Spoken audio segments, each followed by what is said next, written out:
बारिश में सोने वाला ससुराल। ममता जैसे ही ब्याह कर अपने ससुराल पहुंची तो देखा उसके ससुराल में चारों तरफ दीवारें थी, बहुत सारे कमरे थे, हर कमरे में बेड था, अलमारी थी, बहुत अच्छा किचन भी बना था, लेकिन पूरे घर में कहीं पर भी छत नहीं थी। ये देखकर ममता दंग रह गई। इस घर में सब कुछ है लेकिन छत क्यों नहीं है? देख बहू, ये हमारे घर की परंपरा है। ये बात ममता को थोड़ी बेवकूफी भरी लगी, लेकिन परंपरा के नाम पर उसने कुछ नहीं बोला। ससुराल में पति विक्रम के अलावा उसके सास ससुर जेठ और ननद थे। जेठानी अब इस दुनिया में नहीं थी। खैर, पहली रसोई की रस्म में जब वो किचन में खाना बना रही थी तब, हे भगवान, यहाँ तो सीधा धूप आ रही है, ऐसे तो मैं यहाँ मर जाऊंगी। वो गर्मी बर्दाश्त नहीं कर पाई और तुरंत बेहोश होकर गिर गई। तभी वहाँ पर उसका पूरा परिवार आ गया।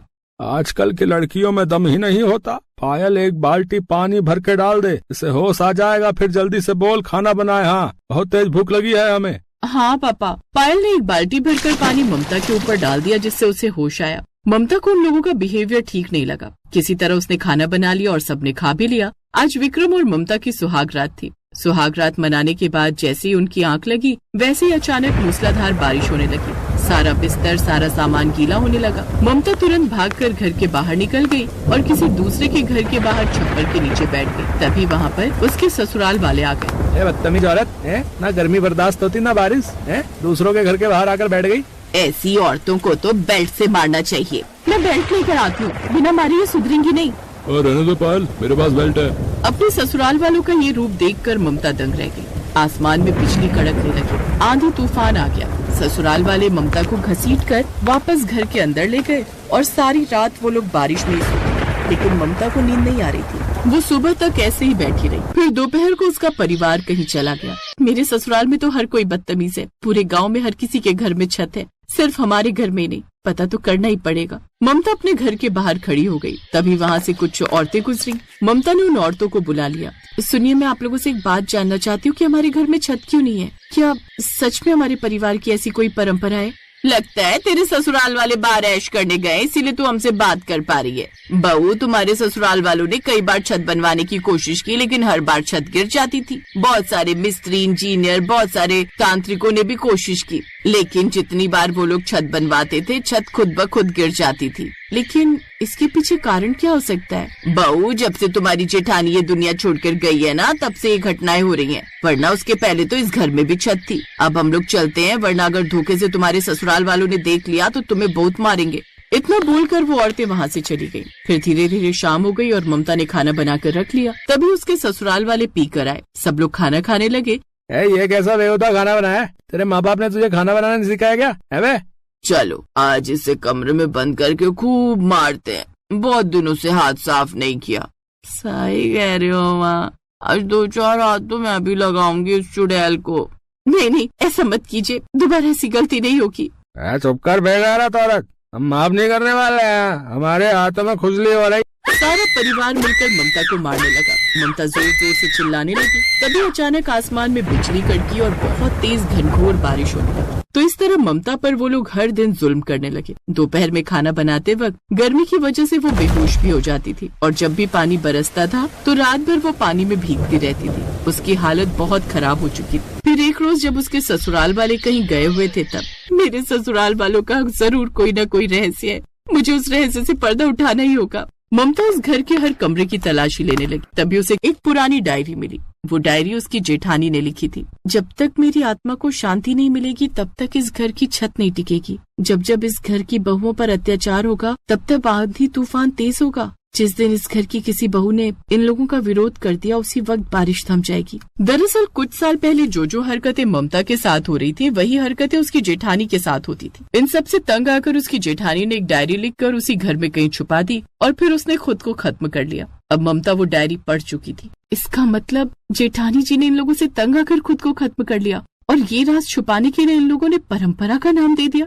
रात में फिर से ससुराल वाले पी कर आए। जब बारिश होने लगी तब ममता किसी पड़ोसी के बरामदे में पहुंच गई। तभी ससुराल वाले वहां पर आ गए।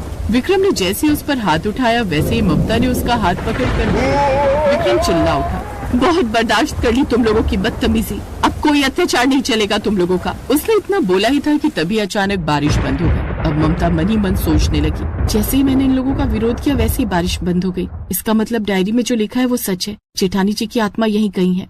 अगले दिन ममता ने ससुराल वालों को घर के अंदर सबको रस्सी से बांध दिया। फिर वो बाहर गई, फिर ढेर सारे मिस्त्री और छत बनाने का सामान लेकर आ गई। तभी मिस्त्री बोला, हाँ बहन जी, फालतू पैसा खर्च मत करो। इस घर में हमने कई बार छत बनाने की कोशिश की, लेकिन वो टिकी नहीं। या तो आज छत टिकेगी या इन लोगों पर ही गिर जाएगी। उसके ससुराल वाले डर गए। बहू ऐसा मत कर, अगर तूने छत बनाई तो पूरी छत हम लोगों के ऊपर ही गिर जाएगी। चुप कर बुढ़िया। जेठानी जी, आप जहाँ भी हो, आज मैं आपको मुक्ति दिला कर रहूंगी। ये सारे लोग छत के नीचे दबकर मर जाएंगे आज। धीरे धीरे मिस्त्रियों ने छत बनानी शुरू कर दी। इधर उसके ससुराल वाले, बहू हमें माफ कर दे, आज के बाद हम तुझ पर कोई अत्याचार नहीं करेंगे। सिर्फ मुझ पर? आज के बाद किसी बहू पर, किसी औरत पर अत्याचार नहीं करेंगे। हम सब पीना भी छोड़ देंगे। थोड़ी देर में छत बनकर तैयार हो गई, पर इस बार गिरी नहीं। आंधी तूफान बारिश सब होने लगा, फिर भी छत नहीं गिरी। तभी वहाँ जेठानी की आत्मा प्रकट हुई। ममता, आज इन लोगों ने माफी मांगी, तुमने इन्हें सुधार दिया, इसलिए अब मेरी आत्मा को शांति मिल गई है। लेकिन अगर आज के बाद किसी औरत पर अत्याचार किया तो ये छत तभी गिरेगी जब तुम सब नीचे सो रहे होगे। हमें माफ कर दो राधा, आज के बाद ऐसा कुछ नहीं होगा। उसकी आत्मा गायब हो गई। उस दिन के बाद सब खुशी खुशी रहने लगे। मुंबई शहर में मॉनसून आया नहीं कि बारिश का कहर बरसने लगता है। घनश्याम की पत्नी सुमित्रा, 2 छोटे बच्चे और बूढ़े माँ बाप मुंबई में एक पुरानी बस्ती में रहते थे।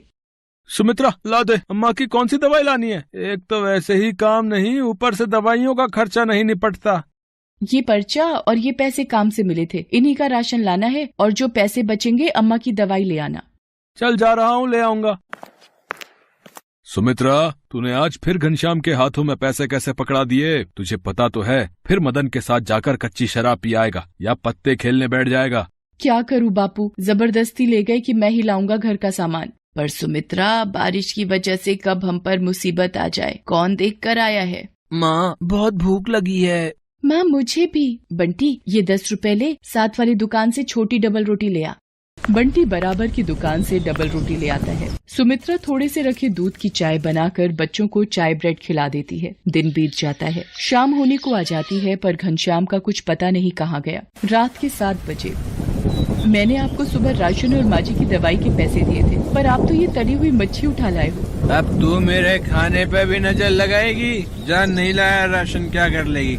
अरे घनश्याम, कुछ तो शर्म कर। सुमित्रा घरों में चूल्हा चौका करके थोड़ा बहुत कमाए और तू उजाड़ दे। बाबू, तुम बीच में ना बोलो तो ठीक हो रहेगा। मेरी ही गलती है जो इस मनुष्य घर में आ जाता हूँ। मैं आज बाहर सोऊंगा, और कल तेरी पाई ना चुका दी तो मेरा नाम भी घनश्याम नहीं है। अभी वो नशे में है। बहू, सुबह जब नशा उतरेगा अपने आप ठीक हो जाएगा। अम्मा, ये थोड़े से चावल रखे हैं, बना लो। हाँ, बना ले बहू। घनश्याम तो बाहर बरामदे में सो गया है, अब सुबह ही उठेगा। इतनी तेज बारिश हो रही है, सड़कें पानी से भरी हुई हैं। हवा से छप्पर टूट गया तो? सोने दे बहू, बारिश पड़ेगी तो अपने आप अंदर आ जाएगा। सुमित्रा चावल बना लेती है और रात का खाना खाकर सब सो जाते हैं। बारिश और तेज हो जाती है। आधी रात के वक्त सुमित्रा की आंख खुलती है। ये क्या, पूरे घर में पानी? अम्मा, बापू, जल्दी उठो, ये क्या हो रहा है? अरे इतना पानी ये कैसे आया? लगता है बारिश रुकी ही नहीं। क्या करें, बंटी और पूजा को गोदी में उठाओ और बाहर चलो। घनश्याम भी तो बाहर सो रहा था। घनश्याम पर जब टूटे हुए छप्पर से बारिश पड़ने लगती है, उसकी आंख खुल जाती है। ये क्या, इतनी बारिश, पानी की तो नदी बन गई है। घनश्याम जैसे ही चारपाई से उठता है, छप्पर नीचे गिर जाता है। घनश्याम बाल बाल बचता है। तुम लोग रुको, मैं एक एक करके सबको बाहर निकालता हूँ। बंटी, तू मेरे कंधे पर बैठ जा। पूजा, अब मेरी गोदी में आ। घनश्याम बंटी और पूजा को उठा लेता है। सुमित्रा अम्मा का हाथ पकड़ती है। जैसे तैसे वो घर के बाहर सड़क पर पहुंच तो जाते हैं, पर सड़क पर पूरा पानी भरा होता है। ये तो पूरी सड़क पानी से भरी हुई है। अब क्या करें? लोग बारिश के पानी में डूब रहे होते हैं। कहीं बच्चे रो रहे थे, कहीं कोई बिछड़ गया। घनश्याम को याद आता है कि मदन के पास अपनी नाव है। सुमित्रा, तुम माँ बापू और बच्चों का ध्यान रखना, मैं अभी आया। पर आप कहाँ जा रहे हो? मुझे तो डर लग रहा है। मुझे याद आया, मदन के पास अपनी खुद की नाव है। अगर माँ बापू को उसमें बिठाकर किसी सुरक्षित जगह पर भेज दें तो हम तो जैसे तैसे चले ही जाएंगे। घनश्याम तैरता हुआ मदन के घर पहुंचता है। अरे, लगता है मदन नाव में जाने की तैयारी कर रहा है। मदन, माँ बापू को भी अपनी नाव में बिठा ले। मैं सुमित्रा और बच्चों को लेकर तेरे पास पहुँचता हूँ। घनश्याम यार, वो सुरेखा और बच्चे कुछ जरूरी सामान भी नाव में रख चुके हैं। अब तो नाव में बिल्कुल भी जगह नहीं है। माफ करना।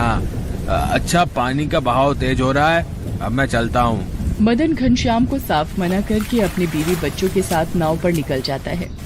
घनश्याम वापस आ जाता है। देखा तूने, यारी दोस्ती पालने का नतीजा। आज मुंह पर दगा दे गया वो तुझे बिगाड़ने वाला। अब तो घनश्याम और भी घबरा गया कि कैसे अपने परिवार को बचाए। कोशिश करके एक दूसरे का हाथ पकड़कर वो थोड़ा आगे बढ़ते हैं। सड़क की दूसरी तरफ जाने वाला पुल भी टूटकर रास्ते में गिरा हुआ होता है। अब क्या करें, कैसे उस पार जाएंगे? घबराओ नहीं, एक दूसरे का बस हाथ पकड़े रहो। चलते चलते वो देखते हैं एक रस्सी के सहारे लोगों को सड़क के उस पार ले जाया जा रहा है। इस रस्सी की सहायता से धीरे धीरे आगे बढ़ते रहिए। हाँ जी माता जी, लाओ हाथ दो ध्यान से। रेस्क्यू टीम धीरे धीरे रस्सी की सहायता से सबको सड़क के दूसरे किनारे पहुंचाती है। तभी अम्मा, बापू, वो देखो हेलीकॉप्टर। ये सब लोग हमारी मदद करने के लिए ही आए हैं। हेलीकॉप्टर से रेस्क्यू टीम सभी बस्ती वालों को बाहर निकाल रही थी और एक सुरक्षित स्थान पर घनश्याम और उसके परिवार को छोड़ दिया। शुक्र है, ये बचाव कर्मी अगर ना होते तो हमें कौन बचाता। आज भगवान ने भी हमारा साथ दिया है इन सुरक्षा कर्मियों को भेजकर। पर अब हम क्या करेंगे, वो बस्ती तो उजड़ गई। सुमित्रा, आज मुझे भी समझ आ गया है कि कुछ मित्र सिर्फ मतलब के लिए ही साथ रहते हैं। पर अब हम क्या करेंगे, वो बस्ती तो उजड़ गई। हिम्मत मत हार सुमित्रा, हम यहाँ कहीं आसपास की बस्ती में घर ले लेंगे। मैं वादा करता हूँ, शराब और जुए को कभी हाथ नहीं लगाऊंगा। खूब मेहनत करूंगा ताकि तुम सबको भरपेट भोजन मिल सके। कुछ दिन बाद जब बारिश रुक गई तब घनश्याम ने काम ढूंढना शुरू किया और एक बस्ती में किराए पर कमरा भी ले लिया।